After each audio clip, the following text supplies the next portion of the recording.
جی شروع کریں، میری آواز آ رہی ہے سبھی کو؟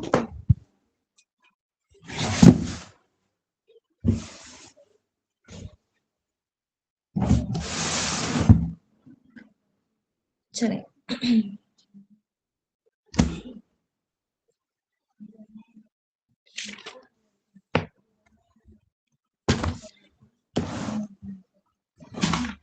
نحمده ونصلي على رسوله الكريم اما بعد.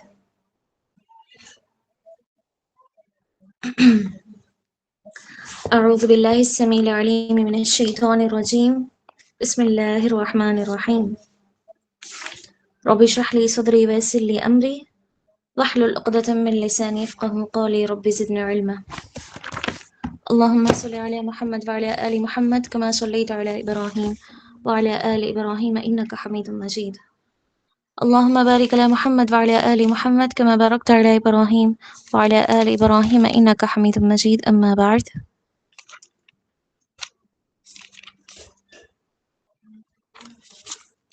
جی رسول اللہ صلی اللہ علیہ وسلم کی سیرت مبارکہ کے جو اوراق ہیں ان میں سے آج ہم جس ورق کو، جس صفحے کو پلٹائیں گے وہ ہے غزوات. غزوات میں سب سے پہلا غزوہ، پہلے نبی صلی اللہ علیہ وسلم کی زندگی میں سب سے پہلا غزوہ غزوہ بدر کو ہم نے پڑھ لیا تھا، اس کو معلوم کر لیا تھا، اور ساتھ ہی ساتھ اس کا کیا نتیجہ نکلا یہ بھی ہم نے معلوم کیا. کس کی شکست اور کس کی فتح ہوئی، اس غزوے کے کیا کیا نتائج نکلے، ان ساری باتوں پر ہماری گفتگو ہو چکی تھی. اس کے بعد مدنی زندگی میں دوسری جنگ، اس کو پڑھیں گے. پہلے نبی صلی اللہ علیہ وسلم نے غزوہ بدر 2 ہجری میں ماہ رمضان میں کی. رمضان کے مہینے میں 2 ہجری میں یہ غزوہ، یہ جنگ پیش آیا. اب اس کے بعد 3 ہجری میں، ہجرت کے تیسرے سال شوال کے مہینے میں 15 تاریخ کو اسلام کی دوسری جنگ، جنگ احد پیش آتی ہے.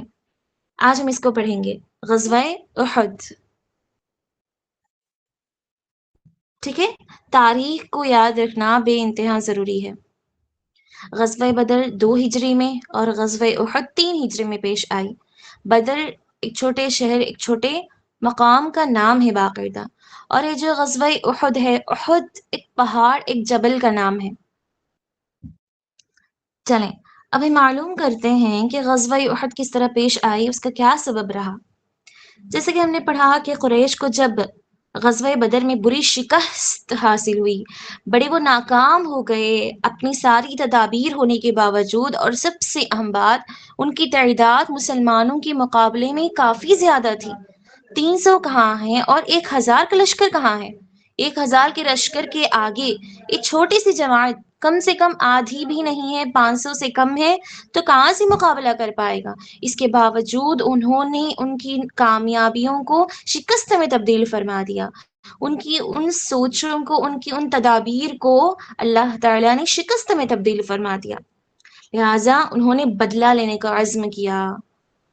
اب یہ کافرین، یہ اہل مکہ، یہ قریش ہرگز بھی ہار ماننے والے نہ تھے. انہوں نے اب یہ ارادہ کیا کہ ہمیں کسی نہ کسی طرح بدلہ لینا ہے باقاعدہ، انہیں اس سے بڑھ کر ہمیں ہرانا ہے، اس سے بڑھ کر انہیں ناکامی دینی ہے. لہٰذا بڑے زور و شور سے تیاری شروع کر دی، اور اس 1 سال میں انہوں نے 2 ہجری میں غزوہ بدر پیش آئی اور 3 ہجری میں غزوہ پیش آ رہا ہے. تو اس 1 سال کے وقت میں انہوں نے مکمل 3000 کا لشکر تیار کر دیا.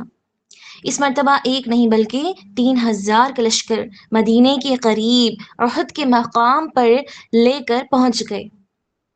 مدینے کے قریب ایک پہاڑ احد کے مقام پر انہوں نے اپنے 3000 کا لشکر لے کر وہاں پر پہنچ گئے. اور اس لشکر کے قریش کے کمانڈر، سپہ سالار، لیڈر کون تھے اس جماعت کے؟ ابو سفیان، جو اس وقت تک مومن نہیں ہوئے تھے. اب جب نبی صلی اللہ علیہ وسلم کو اس بات کا علم ہوا، اس بات کی اطلاع ہوئی کہ یہ جنگ کے لیے آ رہے ہیں، تیار ہیں لشکر لے کر، تو آپ بھی ان کے مقابلے کے لیے ایک بہت بڑے لشکر کی تیاری کر رہے تھے۔ اور اس مرتبہ اللہ کے نبی کے پاس 1000 مجاہدین تھے۔ مجاہدین اللہ کے راستے میں جہاد کرنے والے، جنگ کرنے والے مکمل 1000 تھے۔ یہ بھی چل پڑے راستے پر۔ اب ہوتا کیا ہے، 1000 لشکر میں منافقین بھی شامل ہیں اور مسلمان بھی شامل ہیں۔ منافقین کے ارادوں کو اللہ تعالیٰ بہتر جانتا ہے، ان کے دل کا فیصلہ کس طرح معاملہ کرنا ہے ان کے دل کا، یہ اللہ تعالیٰ بخوبی جانتا ہے۔ لہٰذا یہ 1000 میں 300 منافقین کی جماعت تھی، تو وہ جو راستے میں آ رہے تھے دوبارہ واپس مدینہ لوٹ گئے کسی نہ کسی بہانے سے۔ پہلے نبی صلی اللہ علیہ وسلم کو معلوم تھا کہ یہ جو 300 آدمیوں کا لشکر واپس لوٹ رہا ہے یہ منافقین ہیں باقاعدہ، یہ اپنی زبان سے جھوٹی قسمیں کھا کر بہانہ بناتے ہوئے نکل رہے ہیں، جنگ سے بھاگ رہے ہیں، وعدہ کرتے ہیں بعد میں وعدہ خلافی کرتے ہیں۔ لیکن اللہ کے نبی نے ان کے بارے میں کچھ فیصلہ نہیں کیا اور نہ ہی ان کے عیبوں کو دوسروں کے سامنے پھیلا دیا، رکھ دیا، بلکہ ان کے حق میں دعائیں ہی دیتے رہے۔ اب آپ صلی اللہ علیہ وسلم کے ساتھ 1000 سے نکل کر صرف 700 مجاہدین رہ گئے تھے، صرف 700 مجاہدین۔ لہٰذا اللہ تعالیٰ کی ذات پر یقین رکھتے ہوئے کہ اللہ تعالیٰ تعداد کو اللہ تعالیٰ نہیں دیکھتا بلکہ ارادوں کو، نیک نیتیوں کو، اور ساتھ ہی ساتھ اس کے ایمان اور یقین کو دیکھتا ہے، جبل احد کی ایک وادی میں پہنچ گئے، جبل احد کی ایک طرف پہنچ گئے، اور پیارے نبی صلی اللہ علیہ وسلم نے ہر ایک کو ایک ایک ذمہ داری سونپ دی۔ اب ظاہر ہے جو کسی لشکر کے لیڈر ہوتے ہیں، کمانڈر ہوتے ہیں، وہ کیا کرتے ہیں، جنگ شروع ہونے سے پہلے ہی اپنے لوگوں کو بتا دیتے ہیں کہ کس کس کو کیا کیا کام کرنا ہے، کس کے لیے کون سی ذمہ داری ہے۔ اسی طرح پیارے نبی صلی اللہ علیہ وسلم نے ہر ایک کے اندر، ہر ایک کے درمیان ذمہ داریوں کو تقسیم کر دیا تھا۔ کسی کو اللہ کے نبی نے کہا تھا کہ وہ اللہ کے نبی کے پاس، اللہ کے نبی کے ساتھ، آپ کے پیچھے ہی رہیں باقاعدہ۔ بعض جو ہے تیر اندازی کرتے رہیں، بعض کا کام یہ ہے، کچھ لوگوں کا جو تیر اندازی میں ماہر تھے، تیر چلانے میں ماہر تھے، اللہ کے نبی نے اس جماعت سے کہا تھا، اس لشکر سے، کہ تم فلاں پہاڑی پر ٹہر جاؤ جہاں سے میدان جنگ نظر آتا ہو۔ ایسی جگہ اللہ کے نبی نے کھڑا کیا تھا اوپر بلندی پر، جہاں سے جنگ کا میدان اچھے انداز میں نظر آتا ہو، تاکہ وہ دشمن پر تیر اندازی کا اچھا حملہ کر سکیں۔ اور انہیں یہ بھی حکم دیا کہ کسی بھی صورت میں اپنی جگہ سے نہ ہٹیں، کسی بھی صورت میں اپنی جگہ سے ہرگز بھی نہ ہٹیں، نہ چھوڑا جائے اس جگہ کو کبھی بھی۔ تو گویا یہاں پر نبی صلی اللہ علیہ وسلم کا حکم ہے جس کی فرمانبرداری ضروری ہے باقاعدہ۔ اسی طرح اللہ کے نبی نے کئی ایک لوگوں کو کئی ایک ذمہ داریاں سونپ دی تھیں۔ جنگ شروع ہو گئی، مسلمان سارے کے سارے بہادری کے ساتھ لڑنے لگے، یہاں تک کہ دشمن شکست کھا کر بھاگ گئے۔ سبحان اللہ! ایک چھوٹے لشکر نے اپنے ایمان اور یقین کے ساتھ اللہ تعالیٰ کی ذات پر اس طرح میدان جنگ میں حصہ لے کر انہوں نے لوگوں کو شکست دی کہ وہ جنگ سے ہار کر جو ہے بھاگ گئے تھے برابر۔ اور بھاگنا ہے، جب لشکر بھاگ جاتا ہے تو ظاہر ہے معلوم ہو جائے گا یہاں پر کہ یہ ہمارا سامنے والا جو لشکر ہے، سامنے والا جو مقابلہ ہمارا کرتا ہے دشمن، وہ اب ہار چکا ہے، ہار گیا، ناکام ہو گیا، اس لیے تو بھاگ رہا ہے۔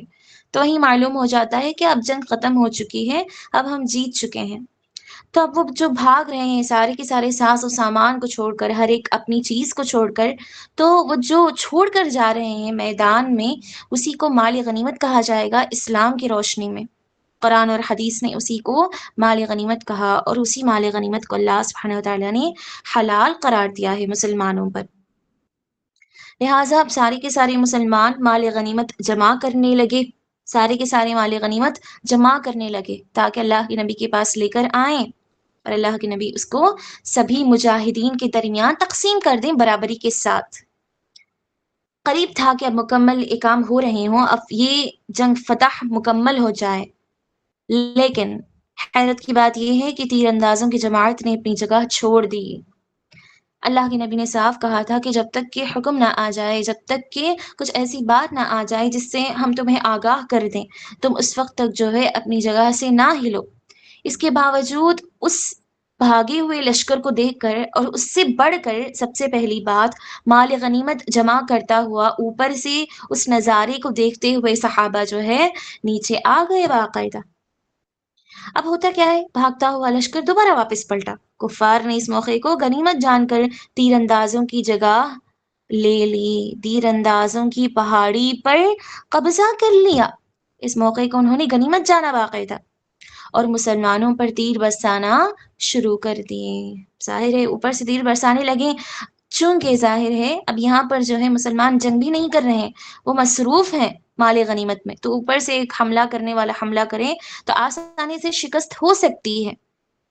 تو اس طرح مسلمانوں کی صفوں میں افراتفری پھیل گئی، اختلاف پڑنے لگا، کون کہاں ہے، اللہ کے نبی کہاں ہے، اللہ کے نبی کے ساتھ کون ہے، تیر انداز کہاں پہنچ گئے، اس طرح افراتفری پھیل گئی، صفوں میں برابری نہیں تھی،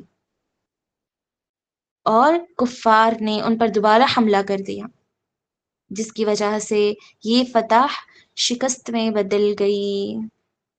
مسلمانوں کی یہ شکست، مسلمانوں کی یہ ناکامی، یہ ہار دراصل نبی صلی اللہ علیہ وسلم کی نافرمانی کا انجام تھا۔ اللہ کے نبی نے تو انہیں حکم دیا تھا، اس کے باوجود دنیا کے چند چھوٹے سے سامان کے لیے انہوں نے جو ہے اللہ کے نبی کے حکم کی نافرمانی کی۔ ان ساری باتوں کے علاوہ قابل غور بات یہاں پر یہ معلوم کرنے کی کہ وہ تیر انداز مسلمان تھے، صحابہ تھے واقعہ، اس کے باوجود دیکھیں کہ یہ جنگ کس طرح شکست میں تبدیل ہو گئی۔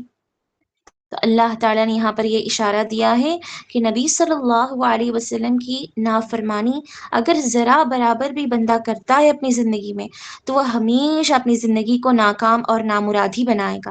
وہ کبھی بھی خوشحال زندگی نہیں گزار سکتا، وہ کبھی بھی دنیا اور آخرت میں چین اور سکون نہیں پا سکتا، کامیابی حاصل نہیں کر سکتا ہرگز بھی۔ آج ہم دیکھیں انہوں نے غلطی سے نافرمانی کر دی، جس کو نافرمانی بھی نہیں کہا جا سکتا اگر دیکھا جائے، لیکن آج ہم سر اللہ کے نبی کی، قرآن اور حدیث کی، نبی صلی اللہ علیہ وسلم کے پیغامات کی نافرمانی کرتے ہیں۔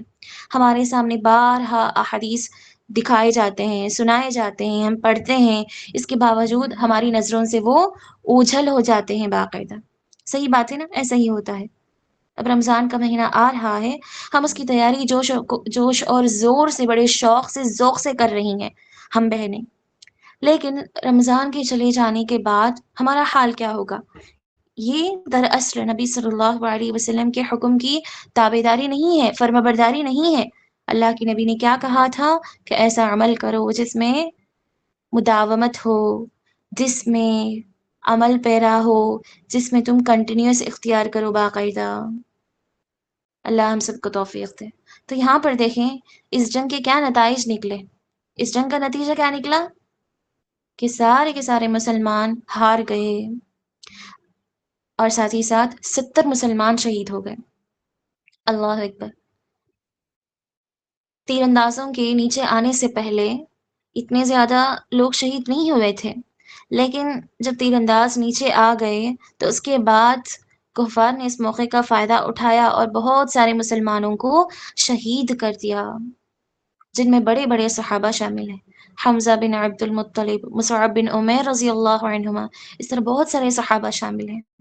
بارہا نبی صلی اللہ علیہ وسلم اپنی پوری کی پوری زندگی میں غزوہ بدر میں جو مسلمان شہید ہوئے، غزوہ احد میں جو مسلمان شہید ہوئے، اصحاب شہد، اصحاب احد، اصحاب بدر جن کو کہا جاتا ہے، ان کے حق میں پوری زندگی دعا کرتے تھے، مغفرت کی، بخشش کی دعائیں کیا کرتے تھے باقاعدہ، اپنی دعاؤں میں ان لوگوں کو بھی، ان شہداء کو بھی شامل کیا کرتے تھے۔ اس جنگ کا ایک نتیجہ یہ بھی تھا کہ نبی صلی اللہ علیہ وسلم کو بارہا زخمی کر دیا گیا۔ آپ صلی اللہ علیہ وسلم کے چہرے مبارک پر زخم آ گئے، اور ساتھ ہی ساتھ دندان مبارک بھی ٹوٹ گئے تھے۔ اس طرح کفار نے سامنے سے آ کر حملہ کر دیا، وار کر دیا۔ ان کی یہ ہمت، یہ جسارت تھی، دیکھیں اللہ کے نبی کے سامنے آ کر انہوں نے جو ہے یہ حرکت کر دی، حماقت کر دی، اور مشرکین کی جماعت میں سے صرف اور صرف 22 آدمی قتل ہوئے، جبکہ مسلمانوں میں سے 70 مسلمان شہید ہو گئے۔ اللہ اکبر۔ یہ معرکہ، یہ جنگ 3 ہجری شوال کے مہینے میں اور 15 تاریخ کو پیش آیا، جیسے کہ اس سے قبل میں نے آپ کو بتایا ہے۔ اس جنگ کے بعد ظاہر ہے مسلمان غمگین ہو گئے، افسوس میں آ گئے، اس کے باوجود انہوں نے اللہ تعالیٰ کی ذات پر یقین نہیں چھوڑا۔ لیکن انسان کی فطرت ہے کہ غم ہو جاتا ہے، محنتیں کوششیں ہوں، اس کے باوجود ناکامی ملے، انسان کی فطرت میں ہے باقاعدہ۔ اسی لیے اللہ سبحانہ وتعالیٰ نے مسلمانوں کو تسلی دیتے ہوئے فرمایا، سورہ آل عمران کی آخری آیت پر اگر آپ غور کریں تو اسی آیت میں اللہ سبحانہ وتعالیٰ ان اصحاب احد کو، ان شہداء کے سلسلے میں جو غمگینیاں ہو رہی تھیں ان کی تسلی دیتے ہوئے اللہ سبحانہ وتعالیٰ نے فرمایا وَلَا تَهِنُوا، تم ہرگز بھی سستی نہ کرو، اب تم سست نہ پڑ جاؤ کہ ہمارا حال تو ایسا ہی ہے، اب ہم جو ہے جتنا بھی کریں ہار ہی جائیں گے، تعداد کم ہے۔ سستی نہ کرو، ولا تحزنوا، اور نہ ہی غمگین ہو جاؤ، ہرگز بھی اللہ تعالیٰ کی ذات پر یقین نہ چھوڑو۔ وَأَنْتُمُ الْأَعْلَوْنَ إِن كُنتُم مُؤْمِنِينَ، تم ہی غالب رہو گے، تم ہی کامیاب رہو گے، تم ہی بڑھ چڑھ کر بلندی پر آؤ گے اگر تم ایمان لاؤ، اگر تمہارے پاس یہ بات آ جائے، یہ نقطہ آ جائے۔ شرط بات کیا بتائی گئی یہاں پر کہ ایمان لانا ہے۔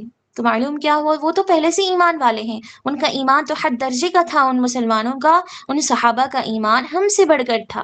اس کے باوجود اللہ تعالیٰ نے کہا کہ ایمان لاؤ، اس کا مطلب اپنے ایمان میں مزید مضبوطی پیدا کرو، ایمان کو سب سے کمزور نہ رکھو، ایمان کے بھی درجات ہوتے ہیں، تو اول درجے کا ایمان اپنے اندر رکھو۔ اللہ اکبر۔ اس کے بعد میری بہنوں، غزوہ احد کے بعد غزوہ خندق پیش آتی ہے، غزوہ خندق پیش آتی ہے۔ غزوہ احد اور غزوہ خندق جو ابھی ہم پڑھیں گے، ان دونوں غزوات کے درمیان کافی ساری چھوٹی چھوٹی جنگیں ہوئی ہیں، کافی ساری چھوٹی چھوٹی لڑائیاں ہوئی ہیں باقاعدہ، ٹھیک ہے، چھوٹے چھوٹے بہت سارے مسائل پیش آ رہے تھے۔ اس مرتبہ جو ہے بہت بڑی جنگ پیش آئی، غزوہ خندق جس کو کہا جاتا ہے، اور اس کی تاریخ کیا ہے؟ 5 ہجری میں، ہجرت کے 5ویں سال، اور بعض نے کہا کہ شوال کے مہینے میں، اور بعض نے کہا ذی قعدہ کے مہینے میں۔ ہاں البتہ بس آپ اتنا یاد رکھیں کہ ہجرت کے 5ویں سال 5 ہجری میں یہ غزوہ پیش آیا، ٹھیک ہے۔ اب اس کا کیا پس منظر ہے، کن کے ساتھ کس طرح پیش آیا اور نتیجہ کیا نکلا، پڑھیں گے۔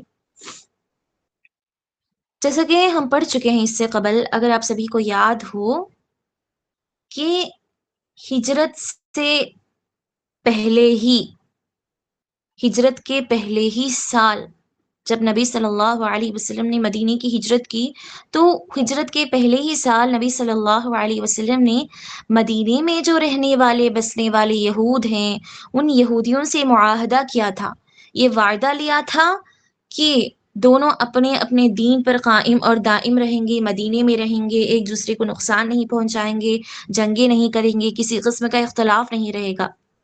لیکن ان یہودیوں نے اس معاہدے کو، اس وعدے کو توڑ دیا، اور کیا کیا انہوں نے؟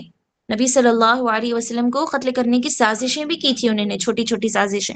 جب اللہ کے نبی کو اس بات کا علم ہو گیا، اس بات کی بھنک لگ گئی، تو اسی سال شروع ہی میں اللہ کے نبی نے ان کو جلا وطن کر دیا مدینے سے۔ جلا وطن کر دینے کا کیا مطلب ہے؟ نکال دینا، شہر سے نکال دینا باقاعدہ۔ یہ بات ہم نے معلوم کر لی تھی۔ اب وہ کہاں جا بسے؟ وہ جو ہے خیبر میں جا بسے۔ یہ مدینے کے یہود خیبر اور ساتھ ہی ساتھ ملک شام کے شہروں میں جا بسے۔ خیبر ایک شہر کا نام ہے باقاعدہ، اور ملک شام بھی ایک شہر کا نام ہے۔ تو خیبر میں جا بس گئے، خیبر میں جا بس گئے، یہاں تک کافی نہ ہوا انہیں۔ یہاں پہنچ کر جب مطمئن ہو گئے، یعنی کہ جب وہاں کا رہنے کا، بسنے کا سارا انتظام ان کا مکمل ہو گیا، تو دوبارہ مسلمانوں کے خلاف سازشیں شروع کرنے لگی انہوں نے، دوبارہ مسلمانوں کے خلاف سازشیں انہوں نے شروع کر دیں۔ وہ اس طرح کہ خود تو نہیں کر سکتے جنگ، اب کیا کریں، ان کے پاس جو ہے ان کی برے ارادے تو موجود ہیں، تدبیریں تو موجود ہیں، بہت ساری چال بازیاں تو موجود ہیں، لیکن لشکر کم ہے ان کے پاس، صرف یہود ہیں۔ اب کیا کیا انہوں نے، جو آپس میں مسلمان ہیں، دو مسلمان، ایک طرف اللہ کے نبی صحابہ، دوسری طرف قریش مکہ کے جو مسلمان ہیں باقاعدہ، مشرکین ہیں لیکن مسلمان تو ہیں، لہٰذا انہیں جا کر انہوں نے بھڑکایا، قریش کے پاس جا کر انہوں نے مسلمانوں کے خلاف بھڑکا کر یہ بھی کہا کہ ہم آپ کو مال دیں گے، ہتھیار دیں گے، جنگ کے ساز و سامان کی ہم سہولت آپ کو دیں گے، بس کرنا کیا ہے، آپ ہمارا ساتھ دیں، کیونکہ وہ آپ کے بھی دشمن ہیں، ہمارے بھی دشمن ہیں، انہوں نے ہمارے شہر میں آ کر ہمارے شہر میں بسیرا کر کے ہم سے یہ کام کروائے ہیں، ہم سے یہ انہوں نے ظلم اٹھائے ہیں۔ تو ایک کے ساتھ 7 جھوٹ 10 جھوٹ جوڑ کر انہوں نے کافی ساری باتیں بیان کر دی، اور جو قبیلے ان کے دوست تھے مکہ میں قریش سے انہوں نے دوستی کر لی، انہیں بھڑکا دیا، اور دیگر جتنے بھی قبائل ہیں، نہ صرف مکہ، نہ صرف مدینہ، ملک شام ہے، اسی طرح حجاز ہے، اسی طرح کافی سارے جتنے بھی شہر تھے اس زمانے، بہت سارے ملکوں سے، بہت سارے شہروں سے انہوں نے کیا کیا، دوستی کر لی اور مسلمانوں کے خلاف بھڑکایا، اور ایک بہت بڑی جنگ کے لیے لشکر کو تیار کر دیا۔ اور دیکھیں، 10,000 کا زبردست لشکر تیار کر دیا، 10,000، ایک نہیں، دو نہیں، تین نہیں، بلکہ مکمل 10,000 کا لشکر انہوں نے زبردست لشکر تیار کر لیا، اور مدینے کے قریب جا کر پہنچ گئے، خیمہ زن ہو گئے۔ لشکر تیار کرنے کے بعد اپنے 10,000 کے لشکر کو ساتھ لے کر مدینے کے قریب جو ہے انہوں نے خیمے ڈالنا شروع کر دی، خیمے ڈال کر وہاں پر رہنے لگے، تیاری شروع کر دی جنگ کی۔ جب نبی صلی اللہ علیہ وسلم کو اس سازش کی خبر ملی تو آپ نے اپنے صحابہ سے مشورہ کیا، سب کا مشورہ یہی تھا کہ مدینے کے اندر رہ کر ہی دشمنوں کا مقابلہ کیا جائے، ہم بار بار جنگ کرنے کے لیے باہر جائیں، مدینہ محفوظ رہے گا یا نہیں، اور ساتھ ہی ساتھ باہر جا کر، شہر سے نکل کر اگر ہم جنگیں کریں تو اس میں نقصان ہو سکتا ہے، زیادہ ساز و سامان کی ضرورت پڑ سکتی ہے، اس طرح ہمارا نقصان ہوگا۔ لہٰذا اس مرتبہ سارے مسلمانوں کی رائے یہ تھی کہ ہم کسی نہ کسی طرح اپنے شہر کے اندر رہ کر ہی دشمنوں کا مقابلہ کریں گے۔ چنانچہ بہت سارے صحابہ نے بہت ساری رائے دینا شروع کر دی، چنانچہ سلمان فارسی رضی اللہ عنہ کا مشورہ اللہ کے نبی کو زیادہ پسند آیا، اور ان کا مشورہ کیا تھا کہ مدینے کے اطراف، جہاں سے مدینے میں داخل ہونا چاہتے ہیں لوگ، جہاں سے مدینے کا اطراف نکلتا ہے، جہاں سے جو ہے مدینے میں داخلہ اور وہاں سے آنا جانا ہوتا ہے، وہاں خندقیں کھودی جائیں تاکہ دشمن شہر میں داخل ہی نہ ہو سکے، تاکہ یہ دشمن، یہ کافرین ہمارے شہر میں داخل ہی نہ ہو سکے۔ اور معلوم ہے خندق کس کو کہا جاتا ہے؟ بہت بڑے گڑھے کو کہا جاتا ہے، چھوٹے موٹے نہیں جو سڑکوں پر چھوٹے ہوا کرتے ہیں، بہت بڑے گڑھے، اس کو جو ہے خندق کہا جاتا ہے باقاعدہ۔ آپ صلی اللہ علیہ وسلم نے اس رائے کو پسند فرمایا، اور مدینے کے شمال میں جہاں راستہ کھلتا تھا، یعنی کہ مدینے کی ایک جانب جہاں سے لوگوں کا آنا جانا ہوتا ہے، وہاں پر اللہ کے نبی نے جو ہے خندقیں کھودنا شروع کر دی، اسی طرف خندقیں کھودی گئیں۔ یہاں پر دیکھیں، پہلے نبی صلی اللہ علیہ وسلم نے خندقیں کھودنے کا اس کام کا نہ صرف صحابہ اور مسلمان کو حکم دیا، بلکہ اللہ کے نبی بھی برابر اس عمل میں، اس محنت میں، اس نیکی میں شامل تھے۔ اس کے بعد رسول اللہ صلی اللہ علیہ وسلم اپنے 3,000 لشکر کے ساتھ خندق کے پاس جمع ہو گئے۔ ایسا نہیں کہ صرف خندقیں کھود کر جو ہے وہاں سے ہٹ گئے یا پھر خاموش ہو گئے، بس تھوڑی سی محنت کر کے اللہ پر چھوڑ دیا سب کچھ، نہیں، اللہ کے نبی نے خندقیں کھودنے کے ساتھ ساتھ ایک بہت بڑے لشکر کو بھی تیار کیا۔ اگر کافرین کی جانب سے 10,000 کا لشکر تھا تو مسلمانوں کی جانب سے 3,000 کا لشکر جمع ہو چکا تھا۔ ادھر مشرکین بھی پوری تیاری کے ساتھ مسلمانوں کے قریب پہنچے۔ اب جب قریب آئے، سامنے لمبی چوڑی خندقوں کو دیکھ کر حیران اور پریشان ہو گئے، دنگ رہ گئے، کوشش کر رہے ہیں کہ کس طرح خندقوں کو پار کیا جائے، بڑے بڑے گڑھوں کو خندق پار کرنے کی بہت کوششیں کی، لیکن مسلمان ان پر بارہا تیر برسانے لگے، تیر برسا برسا کر ان کو جو ہے خندق سے دور کرنے لگے۔ بعض نے جو ہے خندق پار کرنا شروع بھی کر دیا کسی نہ کسی طرح، اس میں وہ نکل پڑے اس گڑھے میں، لیکن بعض اس میں گرتے گئے، بعض اسی میں وفات پا گئے، بعض پیچھے چلے جاتے ہیں۔ اس طرح جو ہے آپ اندازہ لگائیں، مکمل 1 مہینہ لگ گیا۔ دیکھیں، اگرچہ کافرین ہیں، اللہ کے دشمن ہیں، اس کے باوجود اپنے مقصد تک کو پہنچنے کے لیے، اپنے ارادوں کو پورا کرنے کے لیے، ان کا مقصد صرف اور صرف ایک ہی تھا، اگرچہ غلط تھا، اگرچہ باطل کے اوپر حق کے خلاف ہے ان کا مقصد، لیکن کس طرح وہ اپنے مقصد کو پورا کرنے کے لیے پوری کی پوری کوشش کر رہے ہیں۔ دیکھیں، تھکاوٹ ان کے اندر نہیں آئی۔ 1 مہینے تک یہ سلسلہ جاری ہے کہ آؤ خندق کے پاس، خندق کو پار کرنے کی کوشش کرو۔ اس میں بعض گر رہے ہیں، بعض پیچھے جا رہے ہیں، بعض زخمی ہو رہے ہیں تیروں کے ذریعے سے، لیکن وہ ہرگز بھی ہار نہیں مانتے۔ 1 مہینہ، اللہ اکبر، اس طرح 1 مہینہ گزر گیا۔ اب یہاں تک کہ ہوا اس طرح کہ اللہ سبحانہ وتعالیٰ کا فیصلہ آ گیا۔ 1 مہینے کے بعد ہوتا یہ ہے کہ ایک سخت سردی کی رات میں زبردست آندھی چلی۔ سردی کی رات، موسم سرما تھا، ٹھنڈی کا موسم تھا، اس میں ایک زبردست آندھی، ایک زبردست ہوا چلی، جس سے ان کے خیمے اجڑ گئے، جس سے ان کے خیمے اجڑ گئے، اور ساتھ ہی ساتھ ان کے دلوں میں رعب بیٹھ گیا کہ یہ اللہ تعالیٰ کی جانب سے ہے، شاید انہوں نے کچھ دعائیں کی ہیں، انہوں نے کچھ جادو کر دیا ہے، ان کی جانب سے، ان کے خدا کی جانب سے یہ کچھ ہو سکتا ہے۔ اس طرح ان سارے لوگوں کے اندر پھوٹ پڑ گئی، کسی نے کچھ کہا، کسی نے کچھ کہا۔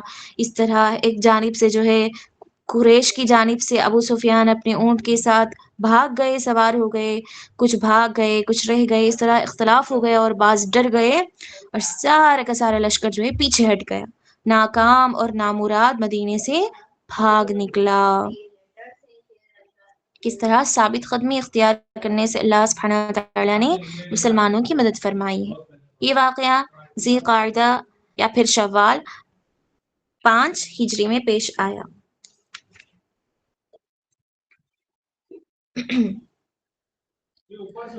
دیکھیں میری بہنوں، اس غزوے کا نام کیا ہے؟ خندق، کیونکہ اس میں خندق کا بڑا اہم رول ہے، بڑا اہم کردار نبھاتا ہے خندق، اس لیے اس کو غزوہ خندق کہا گیا۔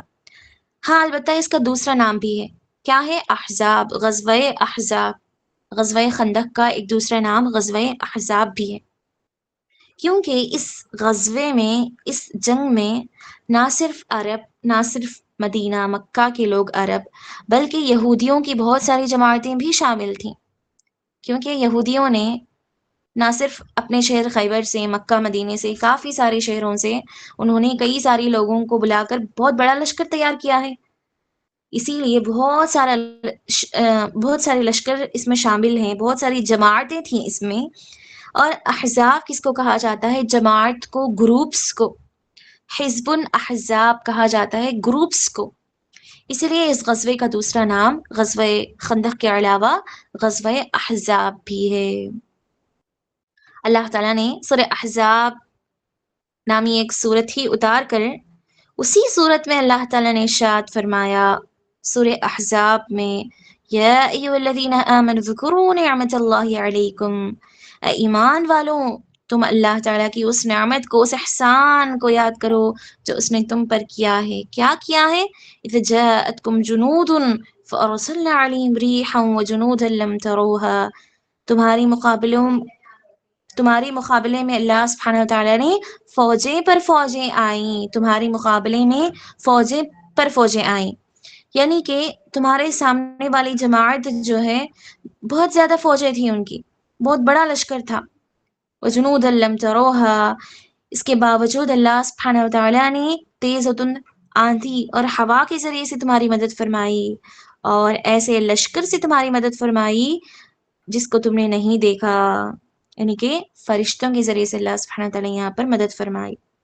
واللہ وکان اللہ بما تعملون بصیرا، اور جو کچھ تم کرتے ہو اللہ تعالیٰ اس کو جاننے والا ہے، خبر رکھنے والا ہے، سب کچھ دیکھ رہا ہے۔ لہٰذا نہ صرف غزوہ خندق میں غزوہ بدر کی بھی بات ہو، اللہ سبحانہ وتعالیٰ نے غیبی مخلوق کے ذریعے سے اپنے بندوں کی مدد فرمائی ہے۔ یہ ممکن ہے، یہ ہو سکتا ہے، اللہ تعالیٰ کی قدرت میں ہے، لیکن اس وقت جب بندے کا ایمان اس طرح ہو کہ وہ ایمان رکھنے کے ساتھ ساتھ باقاعدہ محنت بھی کرے، وسائل کو بھی اپنائے، دنیا کی کوششیں بھی کرے، ٹھیک ہے؟ اس کے بعد دیکھیں میری بہنوں، غزوہ خندق کے بعد یہاں سے اب ہمارے پاس صرف غزوات ہیں، ٹھیک ہے، یہاں پر ہمارے پاس اب صرف غزوات ہیں۔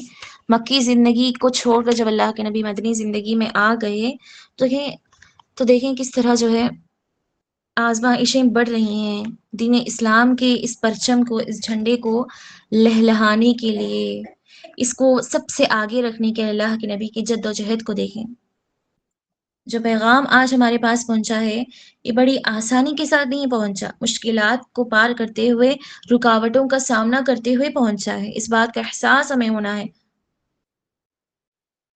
غزوہ خندق کے بعد بہت سارے غزوات پیش آئے، چھوٹے چھوٹے غزوات بہت سارے پیش آئے۔ غزوہ بنو قریظہ ہے، غزوہ بنو لحیان ہے، ٹھیک ہے، لیکن ایک بہت بڑا غزوہ پیش آتا ہے ان چھوٹے چھوٹے غزوات کے بعد۔ غزوہ خندق کے بعد غزوہ بنو مصطلق، غزوہ بنو مصطلق کے بارے میں آج ہم پڑھیں گے۔ غزوہ بنو مصطلق کب پیش آئی؟ بعض نے کہا کہ 5 ہجری اور بعض نے کہا کہ 6 ہجری، 5 یا 6 ہجری میں یہ جنگ پیش آئی۔ اس غزوے کا نام کیا ہے؟ غزوہ بنو مصطلق، اور اس کا ایک دوسرا نام بھی ہے غزوہ مریسیع، ٹھیک ہے، غزوہ بنو مصطلق۔ بنو مصطلق جو ہے قبیلے کا نام ہے، اسی لیے اس غزوے کا نام ہی بنو مصطلق پڑ گیا، ٹھیک ہے۔ یہ بنو مصطلق قبیلہ کون ہے؟ یہ اصل میں پیارے نبی صلی اللہ علیہ وسلم کے خیر خواہ تھے۔ اللہ کے نبی کی ذات پر اگرچہ ایمان نہیں لائے، لیکن اللہ کے نبی کو اتنا زیادہ ناپسند بھی نہیں کرتے تھے، اور ساتھ ہی ساتھ جو ہے یہ قریش کے طرفدار تھے، قریش والوں کی طرفداری زیادہ تھی ان کے دلوں میں، اسی لیے پیارے نبی صلی اللہ علیہ وسلم کے لیے ان کی دشمنی بڑھ گئی، ان کی دشمنی اور ناپسندیدگی، ناراضگی بڑھ گئی۔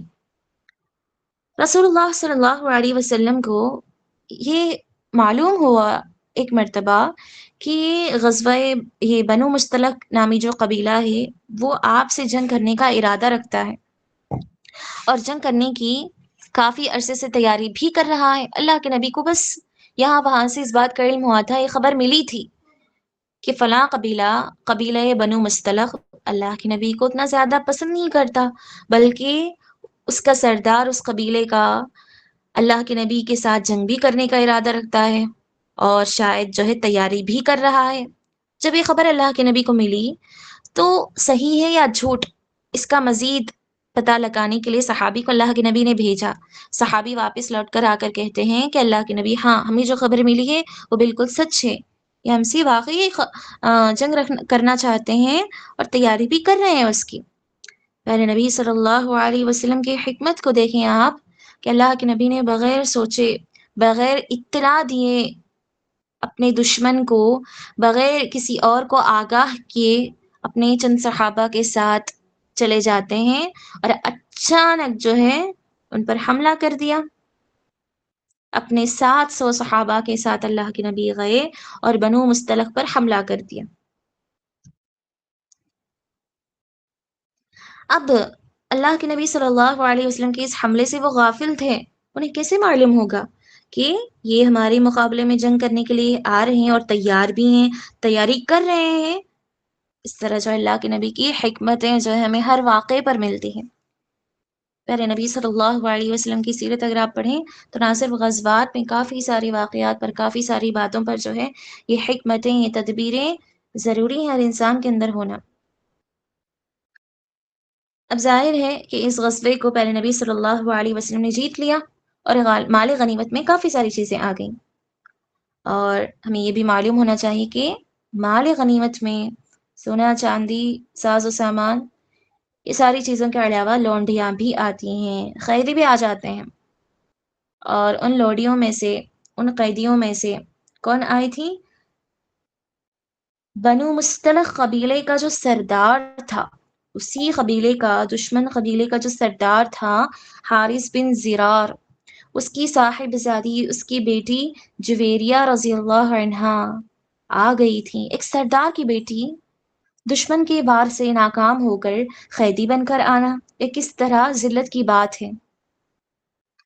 لیکن مدینہ آ کر پر نبی صلی اللہ علیہ وسلم نے ان پر اسلام پیش کیا اور انہوں نے اسلام کو قبول فرما لیا۔ اللہ کے نبی نے ان کے اسلام لانے کو ہی ان کی آزادی قرار پائی۔ اللہ کے نبی نے انہیں آزاد کر کے ان سے نکاح کر لیا۔ سب سوال کرتے ہیں نا، آج کل سب کا یہی کمزور عقیدہ ہوتا ہے کہ اللہ کے نبی نے گہرا نکاح کیوں کیے؟ تو نکاح کے پیچھے ایک مقصد تھا، ایک حکمت تھی۔ تو اس نکاح کے پیچھے کیا حکمت تھی کہ اگر کسی قبیلے کا سردار اسلام میں آ جائے تو اس کو دیکھ کر اس کی اتباع کرتے ہوئے اس کے سارے لوگ بھی ایمان لائیں گے۔ ٹھیک ہے، یہ ساری حکمتیں تھیں۔ اللہ کے نبی نے ان کو عزت دینا بھی چاہا، ان کو اپنی زوجیت میں رکھتے ہوئے اپنی بیوی بنا کر ان کے جو ہے جتنے بھی پچھلے گناہ تھے ان سارے گناہوں کا کفارہ کرنے کا ایک موقع بھی دینا چاہا، اور ساتھ ہی ساتھ جو ہے یہ بھی کہ یہ جو جنگ ہماری ہوئی ہے اس سے کچھ تو نتیجہ نکلے، بس ایسے ہی ناکام نہ ہو ہم، بس ہم ان سے کامیاب ہو گئے، بس اتنا کافی نہیں۔ اللہ کے نبی کا جو اصل مقصد کیا ہے، دین کے پیغام کو پہنچانا، اس مقصد کو پورا کرنا ہی اللہ کے نبی کا اصل مشن تھا۔ اس لیے اللہ کے نبی نے جویریہ رضی اللہ عنہا سے نکاح کر لیا۔ اس غزوے میں خاص بات کیا ہے؟ واقع افک۔ واقع افک ہمیں تو معلوم ہے، بڑا مشہور بڑا معروف واقعہ ہے۔ افک ایک عربی لفظ ہے جس کا قرآن میں بھی استعمال کیا گیا۔ افک کے معنی ہوتے ہیں الزام، بہتان۔ یہ واقعہ اس غزوے کے واپسی میں پیش آیا۔ اس جنگ کو جیت کر اللہ کے نبی مدینے کے لیے روانہ ہو رہے ہیں۔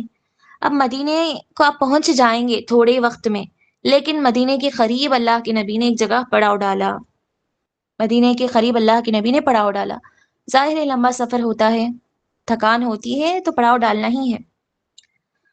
اس دوران سیدہ عائشہ رضی اللہ عنہا بھی آپ کے ہمراہ موجود تھیں۔ اللہ کے نبی کے ساتھ آپ کی زوجہ موجود تھی باقاعدہ، وہ ضرورت کے لیے نکلی تھی۔ رات کے وقت جب پڑاؤ ڈالا گیا تو وہ ضرورت کے لیے، قضاء حاجت کے لیے نکلی تھیں۔ جب واپس ہو رہی تھیں تو وہ اپنے سینے پر ہار کو ٹٹول رہی تھیں جو غائب ہو چکا تھا۔ اب اس کو واپس لینے کے لیے گئیں، وہ مل بھی گیا، تلاش شدہ چیز حاصل بھی ہو گئی، لیکن اس دوران لشکر کوچ فرما گیا، اس دوران لشکر جو ہے چلا گیا باقاعدہ۔ اور عائشہ رضی اللہ عنہا کے نہ ہونے کا احساس بھی کسی کو نہ ہوا۔ وہ کس طرح؟ کیونکہ عائشہ رضی اللہ عنہا نوجوان، خوبصورت اور دبلی پتلی خاتون تھی۔ جس ہودج میں وہ آئی تھیں، ہودج یعنی کہ پالکی، وہ ہودج بھی ہلکا ہے اور عائشہ رضی اللہ عنہا بھی ہلکی پھلکی ہیں، تو لشکر کو اس بات کا احساس بھی نہ تھا کہ اس میں موجود نہیں ہے وہ، کیونکہ وہ پہلے سے ہلکی پھلکی تھیں، لہٰذا کسی کو احساس بھی نہ ہوا اور لشکر روانہ ہو گیا۔ عائشہ رضی اللہ عنہا بھی بڑی عالمہ، فاضلہ، محدثہ، بڑی حکمت والی خاتون تھیں۔ وہ اسی جگہ بیٹھ کر انتظار کرنے لگی کہ اگر جب انہیں معلوم ہو جائے کہ میں موجود نہیں ہوں تو مجھے تلاش کرنے کے لیے دوبارہ تو واپس آئیں گے، اس لیے میں یہیں رکتی ہوں۔ انتظار کرتے کرتے کرتے انہیں آنکھ لگ گئی، وہ سو گئیں۔ پیچھے سے جو ہے ایک لشکر آ رہا ہے، صحابی رسول صفوان بن معطل رضی اللہ عنہ۔ یہ وہ صحابی تھے جو زیادہ سونے کے عادی تھے، اس لیے کافی دیر تک وہ سو گئے۔ سونے کے بعد سب سے آخر میں لشکر کے ساتھ ملنے کے لیے، اللہ کے نبی کے ساتھ ملنے کے لیے آ رہے تھے پیچھے سے کافی دیر بعد۔ دور سے انہوں نے کسی انسان کے سونے کا ایک ڈھانچہ دیکھا، اب معلوم کر لیا قریب آ کر کہ یہ تو عائشہ رضی اللہ عنہا ہے،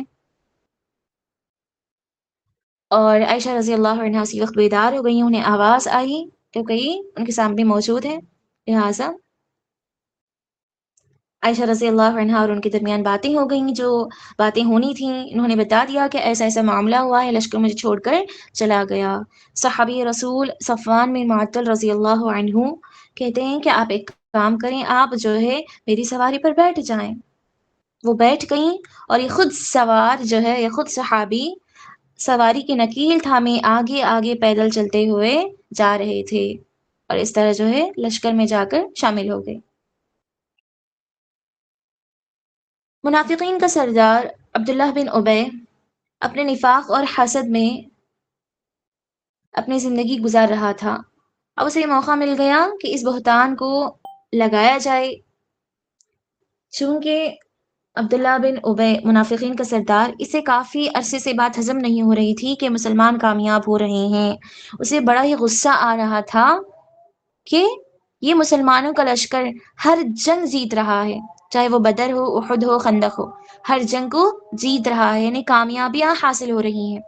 اس بات کا فائدہ، اس بات کا غصہ انہوں نے یہاں پر نکالا۔ اس نے جو ہے اس موقع کا فائدہ اٹھایا، اور صبح ہوئی کہ نہیں کہ سارے کے سارے مدینے میں بات پھیل گئی کہ عائشہ رضی اللہ عنہا، اللہ اکبر، ایسی خاتون ہیں کہ ان پر الزام لگایا جا سکتا ہے۔ تو یہ سارے کے سارے مدینے میں بات پھیل گئی۔ ادھر کیا ہوتا ہے کہ عائشہ رضی اللہ عنہا جب مدینہ آ گئیں، سفر سے واپس آ گئیں، تو اچانک بیمار پڑ گئیں۔ اسی وقت وہ بیمار پڑ گئیں، اور تقریباً یہ بیماری عائشہ رضی اللہ عنہا کی 1 مہینہ رہی۔ بیماری نے تقریباً 1 مہینہ طول پکڑا۔ اب مدینے میں تو تہمت تراشیاں اور پروپیگنڈے سب چل رہے ہیں، اس کی جوش زیادہ ہو رہی تھی، لیکن عائشہ رضی اللہ عنہا کو کچھ خبر نہ تھی۔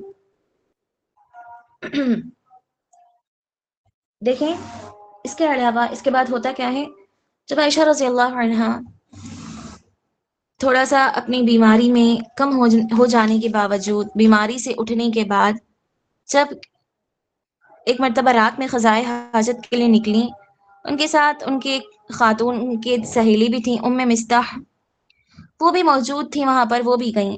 لیکن وہ جو دوسری خاتون ہیں، وہ کسی نہ کسی طرح پھسل گئیں۔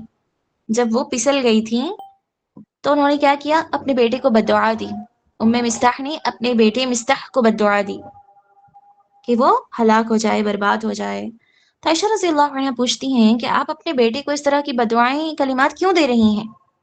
تو اس وقت انہوں نے کہا تھا، اس خاتون نے، کہ ایسا بیٹا ہے میرا جو تمہارے اوپر الزام لگا رہا ہے۔ تو وہ تعجب اور حیران ہو گئی، اور سارا واقعہ انہیں اس وقت معلوم ہوا، اور انہوں نے سارا کا سارا معاملہ اس وقت معلوم کر لیا تھا۔ وہ اب سوچنے لگیں کہ ہاں، اللہ کی نبی جب بھی میں بیمار ہوتی ہوں تو مجھ سے ہر چیز کا سوال کرتے ہیں، سب کچھ پوچھتے ہیں۔ اب میں اتنے دنوں سے اس بات کو محسوس کر رہی ہوں کہ اللہ کے نبی سے سلام کرتے ہیں اور میری خیریت پوچھتے ہیں، اور جا رہے ہیں واپس، مجھ سے زیادہ بات نہیں کرتے، میرے پاس زیادہ بیٹھا نہیں کرتے ہیں۔ شاید یہی وجہ ہے، اب میں نے معلوم کر لیا ہے کہ اللہ کے نبی کا مزاج میرے بارے میں آج کل جو ہے اس قدر تبدیل کیوں ہو رہا ہے۔ جب وہ بات انہیں معلوم ہو گئی، جب اس بات کا انہیں علم ہو گیا، تو رونے لگیں، خوب روئیں۔ 2 راتیں اور 1 دن روتے روتے گزر گئے۔ اس دوران نہ نیند آئی اور نہ ہی آنسو کبھی کم ہوئے تھمے۔ اس تکلیف کو دور کرنے کے لیے، اس کو تھامنے کے لیے انہیں کافی زیادہ وقت لگا۔ اللہ اکبر۔ پر نبی صلی اللہ علیہ وسلم کے پاس جا کر کہتی ہیں کہ آپ مجھے اجازت دیں، میں اپنے والدین کے گھر جانا چاہتی ہوں۔ جب ابو بکر صدیق رضی اللہ عنہ کے گھر چلی گئیں، وہاں پر انہوں نے مزید واقعات کی تفصیلات کو معلوم کر لیا۔ وہاں پر آ کر اللہ کے نبی نے سوال کیا عائشہ سے کہ اے عائشہ، یقیناً ہر انسان جو ہے فطرتاً گناہوں میں مبتلا ہے، انسان کے اندر گناہ لکھ دیے جا چکے ہیں۔ اگر تم نے کسی گناہ کا ارتکاب کیا ہے تو اللہ سے مغفرت مانگو، توبہ کرو، کیونکہ بندہ جب اپنے گناہ کا اقرار کر کے اللہ سے توبہ کرتا ہے تو اللہ تعالیٰ اس کی توبہ کو قبول فرماتا ہے۔ ایسے الفاظ اللہ کے نبی نکال رہے تھے، اگر واقعی سچ بھی ہیں، لیکن عائشہ رضی اللہ عنہا کے لیے کہ وہ ہرگز بھی مناسب نہ تھے۔ وہ مزید ان الفاظ کو دیکھ کر جو اللہ کے نبی کی زبانی نکل رہے تھے، انہیں یقین نہ تھا، وہ یہ ہرگز بھی نہیں سوچی تھیں کہ عائشہ رضی اللہ عنہا کہ میرے شوہر میرے بارے میں سے خیال کریں گے۔ پورے اہل عرب کہیں مجھے فرق نہیں پڑتا، لیکن میرے شوہر نے مجھ پر یقین نہ کیا۔ اس پر مزید انہیں جو ہے تکلیف محسوس ہوئی، اور کہتی ہیں کہ واللہ میں جانتی ہوں کہ اگر میں یہ کہہ بھی دوں کہ میں جو ہے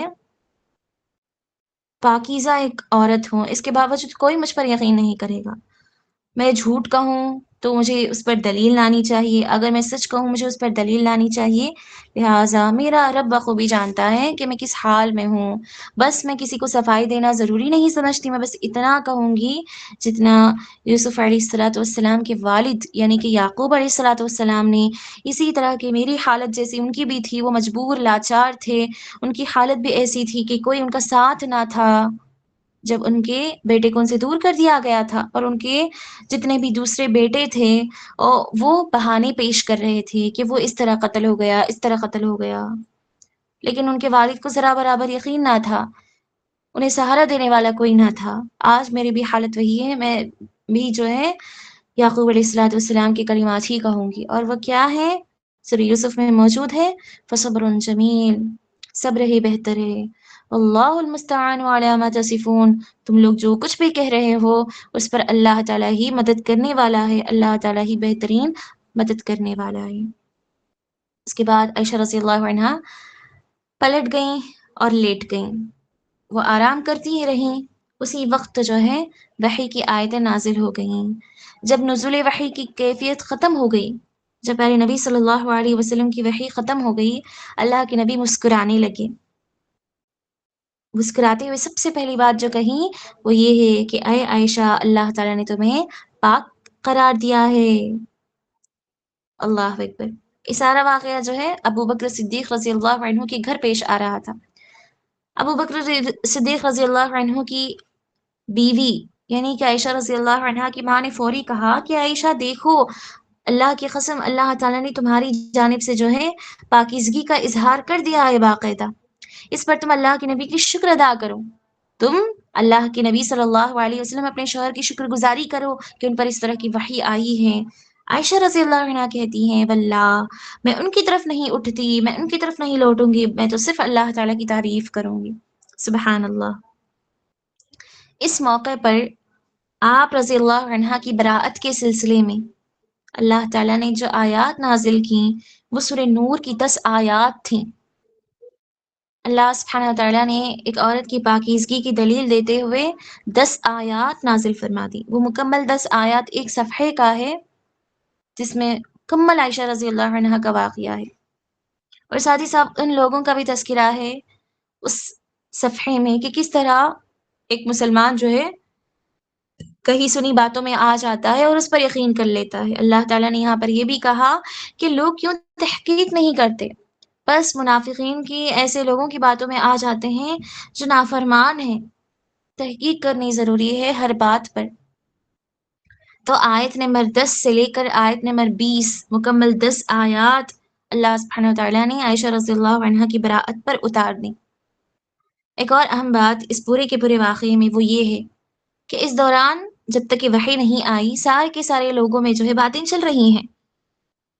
بعض مسلمانوں کو یقین نہیں تھا، اور بہت کچھ کم صحابہ ایسے بھی تھے جنہیں شاید یقین آ رہا تھا کہ واقعی ایسا ہو سکتا ہے، کیونکہ ہر انسان جو ہے گنہگار ہے۔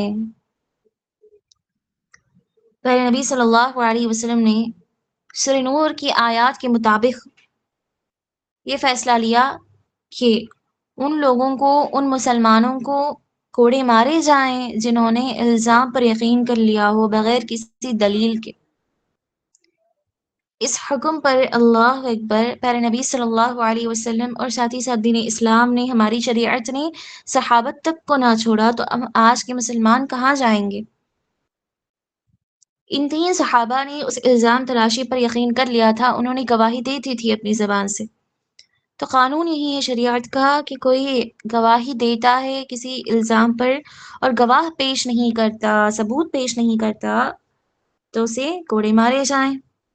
وحی کے آ جانے کے بعد پیارے نبی صلی اللہ علیہ وسلم نے ان تینوں کو بلایا، حکم دیا، اور انہیں باقاعدہ جو ہے کوڑے مارے گئے۔ اور جو 3 صحابہ ہیں وہ کون ہیں؟ حسان بن ثابت رضی اللہ عنہ۔ حسان بن ثابت رضی اللہ عنہ کا لقب کیا ہے؟ شاعر رسول، اللہ کے نبی اور اللہ تعالیٰ کے سلسلے میں اسلام کی روشنی میں اشعار پڑھا کرتے تھے، اللہ اور اس کے رسول کی فرمانبرداری میں، ان کی تعریف میں اشعار پڑھا کرتے تھے، مسجد میں اشعار کی مجلسیں قائم کیا کرتے تھے۔ اللہ اکبر! جب بھی مسجد میں داخل ہوتے، جب اللہ کے نبی کی مجلسوں میں داخل ہوتے تو اشعار ہمیشہ اپنی زبان سے اللہ کی تعریف میں، رسول کی اطاعت میں اشعار پڑھا کرتے تھے۔ سبحان اللہ! اسی سے ان کا لقب پڑ گیا شاعر رسول۔ اتنے بڑی صحابی ہیں لیکن اللہ تعالیٰ نے اپنے قانون کو نہیں بدلا۔ مصطح بن اساسہ رضی اللہ عنہ کتنے بڑے صحابی ہیں۔